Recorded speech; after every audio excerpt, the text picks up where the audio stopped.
Marathon Server Slam has come and gone, we've all gotten to experience the game for ourselves, so now we await the game's full launch tomorrow, March 5th at 10 AM Pacific, 1 PM Eastern. As well, Bungie's even revealed the roadmap for Marathon's first 2 seasons of content.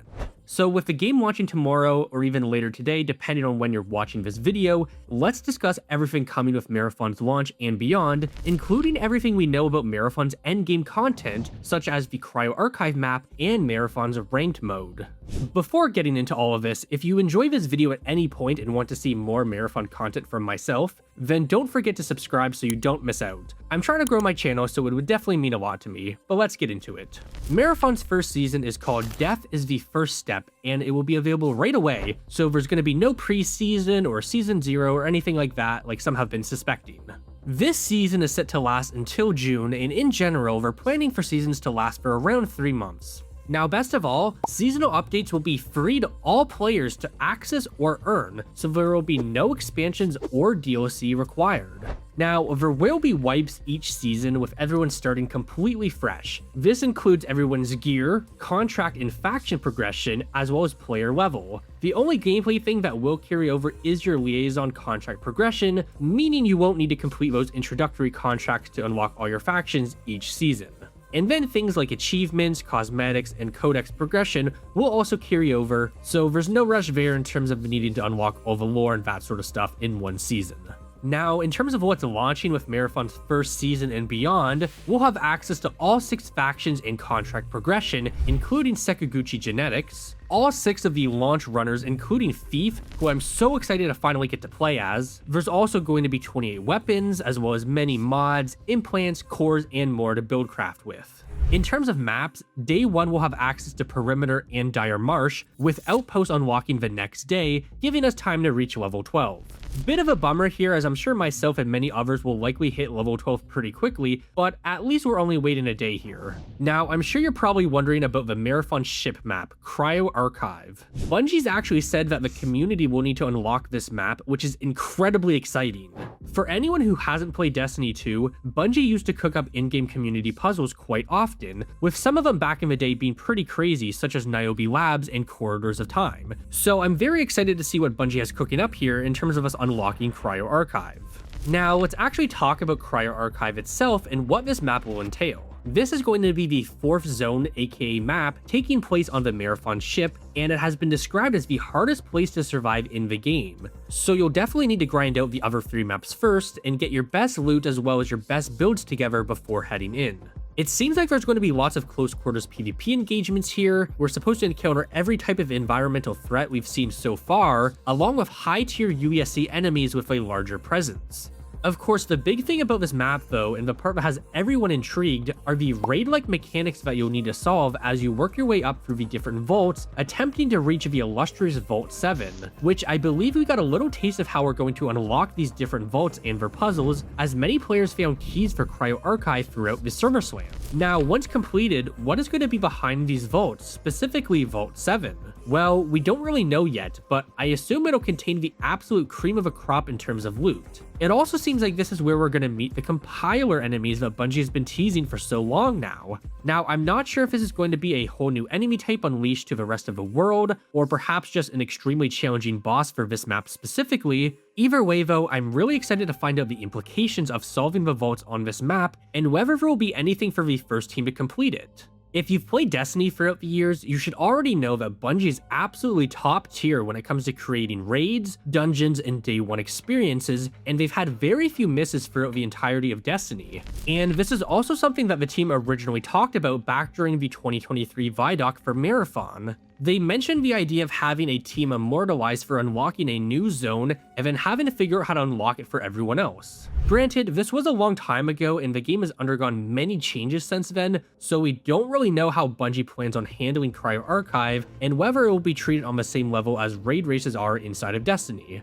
Still though, the idea of having a world's first race for Marathon is very exciting to me, considering you'll need to balance multiple aspects such as the time limit, solving the vault mechanics, dealing with PvE enemies, as well as fighting other teams. Now, in terms of the loot behind these vaults, I'm sure it will be very good, but I'm not sure exactly what to expect anymore. At first, I was expecting Cryo to be the main source of most gold/prestige items, but based on the server slam, people were finding all sorts of gold items from just the 2 maps alone. We got to see gold weapon mods, cores, implants, shields, and even backpacks. We also know that some factions will also sell prestige items once you've ranked them up enough, so what's left for Cryo? If we're going to be expected to complete raid-like mechanics in a hostile PvP environment, then the loot has to be worth it. Well, I think this may be where Bungie is hiding something. You may have seen this or even found one for yourself during the server slam, but there's actually a red rarity item in the game called Contraband, as seen by this key here called Marathon C.06 for Cryo Archive. Now, this very well could just be a rarity for some of the keys on this map, but it wouldn't surprise me if this was a hidden rarity tied to Cryo Archive as well as other future endgame maps. Prestige items are cool and all, but they don't exactly compare to Destiny exotics in my opinion. A contraband item though, this is where we may see something really special in Marathon. Imagine a contraband weapon though that you unlock after completing Vault 7. A weapon so strong that it can stand toe-to-toe with some of Destiny's most iconic exotics, things like Hourhorn, Last Word, Icebreaker, Ace of Spades, and so many more. Now, this very well may just be cope, but that's the type of stuff that I want to see from this map if it really ends up being as difficult as Bungie seems to be teasing that it will be. For quite a while now, I've been theorizing that we were going to unlock Cryo Archive through items called artifacts. After playing the server slam though, I'm not too sure about this anymore unless Bungie is still hiding their real use. For those that don't know, these were items originally discussed back in that 2023 Vidoc. The main way to win in any extraction shooter is obviously to get out with as much loot as you can.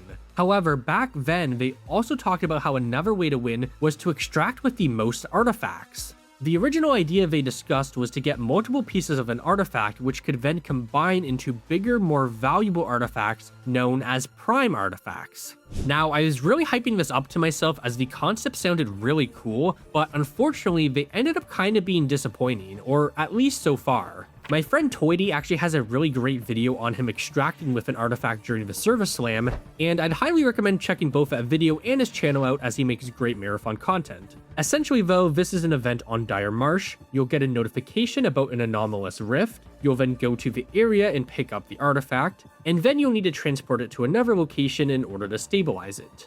Now, it's pretty dangerous as while you're carrying the anomaly, you'll have a debuff that will emit these explosions, and your location is pinged on the map which other players can see. After bringing it to the location to stabilize it though, you'll just have to wait a little bit before picking it back up, and then you can extract with the artifact piece. Now, what do you get for doing all of this? Well, it turns out 2,000 credits. This was very disappointing to me as I was expecting a lot more from these, and I really thought they were going to be the key, so to speak, for unlocking Cryo Archive. Now, it is completely possible that this is just a placeholder of some sort, since obviously Cryo Archive wasn't in the server slam. We'll just have to wait and see though. Bungie's been kind of cooking so far, so I'm gonna just give them the benefit of the doubt here, that artifacts may be a lot cooler than what we've seen so far. Now, the other big part of Marathon's endgame is going to be its dedicated ranked mode, which will unlock during the second half of March. Now, we don't have official details from Bungie yet on how their ranked mode will work, but we do have some pretty substantial leaks from a few months back. This was originally leaked by XOX Leaks, and I'll have the original full article linked in the description below if you want to read it for yourself. But for now, let me summarize how this ranked mode is seemingly going to work. To enter Marathon's ranked mode, you're going to need something called a holo tag, which is going to set a score target for you to reach during your run. Before heading in, you'll also need to assemble a loadout that matches or exceeds a gear ante. No numbers on this yet, but essentially don't expect to be able to enter ranked mode with just a sponsor kit. You'll then need to select the zone that you want to play on, which are actually supposed to change weekly, which sounds pretty interesting. In terms of ranks, it seems like this is going to be fairly standard. You have bronze, silver, gold, platinum, diamond, and then pinnacle ranks, each with their own subdivisions in between, such as silver 1, 2, 3, etc. As well, a master rank was also mentioned for likely the top players of a given season, but we don't really know much about that yet. Now, all players are going to have access to low stakes zones for their ranked matches, and then players who are ranked platinum or higher will have access to higher stakes zones, which makes sense. You don't want those higher tier players climbing ranks by just destroying players at those lower ranks. I'm sure the high stakes zones will also likely require a much higher gear ante in order to enter as well, so hopefully the rewards will match that higher risk. Now, to climb ranks in Marathon, this is going to be focused on extracting with high value loot, and your progress will be made based on the credit value of the loot you extract with during your run. So in order to rank up, you're going to need to either meet or exceed that set score target you get from your holotag. If you exfil and reach that score, you're going to increase your rank. If you exfil and haven't reached that score, thankfully you won't lose any rank progress, but if you do fail to extract, you will lose rank points. Holotags themselves are also set to have their own rarities and benefits, such as if you loot a holotag from another player, this will add points to your score and also allows you to score points higher than your set score target, likely meaning that you'll be able to earn even more rank points than initially predicted. For some examples, the silver holotag is supposed to give you 5,000 credits toward your score target when you infill into a match, and then looting an additional silver holotag will expand your credit capacity of your set score target by 1,000 credits. And then if we go all the way up to Pinnacle, on infill this is going to give you 20,000 credits toward your score target, and then looting an additional Pinnacle tag will expand your score potential by 4,000 credits. In terms of the rewards that you'll earn from Marathon's ranked mode, you should expect to earn various cosmetic items. Some of these you'll be able to directly equip, and then other rewards will be given out once the season has ended. Now, I'm really hoping that these cosmetics will be worth the grind. So far, I'm liking a lot of the skins, emblems, and backgrounds we've seen so far. I'm really hoping for something truly unique from Ranked though, maybe even an animated emblem, which we've been asking for inside of Destiny for so many years now. As well, there's also a part of me that does wonder if Bungie would ever bring back actual weapons being tied to Ranked, as back in the day with Destiny 2, we used to have some truly iconic weapons in their old competitive mode. I'm assuming not though, as this would probably hurt Marathon's loot economy pretty badly, especially if you died with that weapon to a rook or something. I'm sure though that Ranked will be high enough stakes though that you'll probably make it with some pretty good loot from other players. Now, in terms of other content to expect in Marathon's first season, we'll be getting the carry event, no idea what that is yet, a new weapon, a major mid-season balance patch, new implants, and other surprises. And then looking ahead to Season 2, this is going to be called Nightfall, and we actually already have some details on it. Season 2 will have a new map update, which is a nighttime version of Dire Marsh. There will be a new runner shell already, which funny enough, Sony actually leaked this themselves, calling it the Sentinel runner shell. And judging by the silhouette shown here, it reminds me a lot of that runner we saw during Marathon's original 2023 announcement trailer. Season 2 will also be bringing a brand new system called the Cradle, which is designed to give you more autonomy over your runner shell's statistical strengths and weaknesses. And overall, each seasonal update is set to bring us new content which can include any combination of things such as weapons, mods, cores, implants, backpacks, runner shells, zones, PvE combatants, faction upgrades, contracts, and new ways to play existing zones. So that is just about everything we know launching with Marathon in Season 1, as well as some things to expect with Season 2 and beyond. And just for some final notes here, if you participated in the Server Slam, then the cosmetics and arrival caches that Bungie announced a few weeks back will start rolling out tomorrow, but they may not appear right away, so just keep checking the in-game mailbox throughout the day.